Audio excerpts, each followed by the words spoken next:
marrim si fillim. Edhim vajin dhe gjarpin. Po, ke hedhur aty vaj e gjarp. Vaj dhe gjarp. E ke tretur. Po, edhe kjo për shembull bëhet një mas që majdanozi të marrë aromë dhe të lëshoj.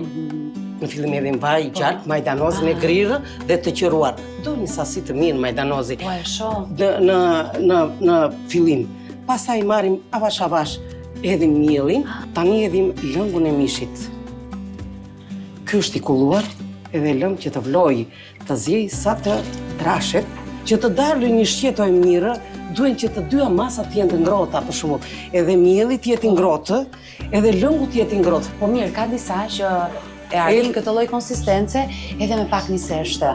Shiko, kjo është asin në mëngë që quhet. Ashtu, a? Asin në mëngë, po. Ja ta zbulojmë sekretin. Asin në mëngë, se për shembull që të bëhet kjo, kur arrin masa për shembull që trashet e kështu, mielli bashkohet me pak miseshte. Për t'i dhënë atë bashkë. Po në fund ja shton këtë? Jo, këto unë ta thash të më përpara. Apo në fillim, pra ti ke shtuar edhe pak fare miseshte aty. Ndaj të thash është asin në mëngë. E pra, po e zbuluam atë asin në mëngë.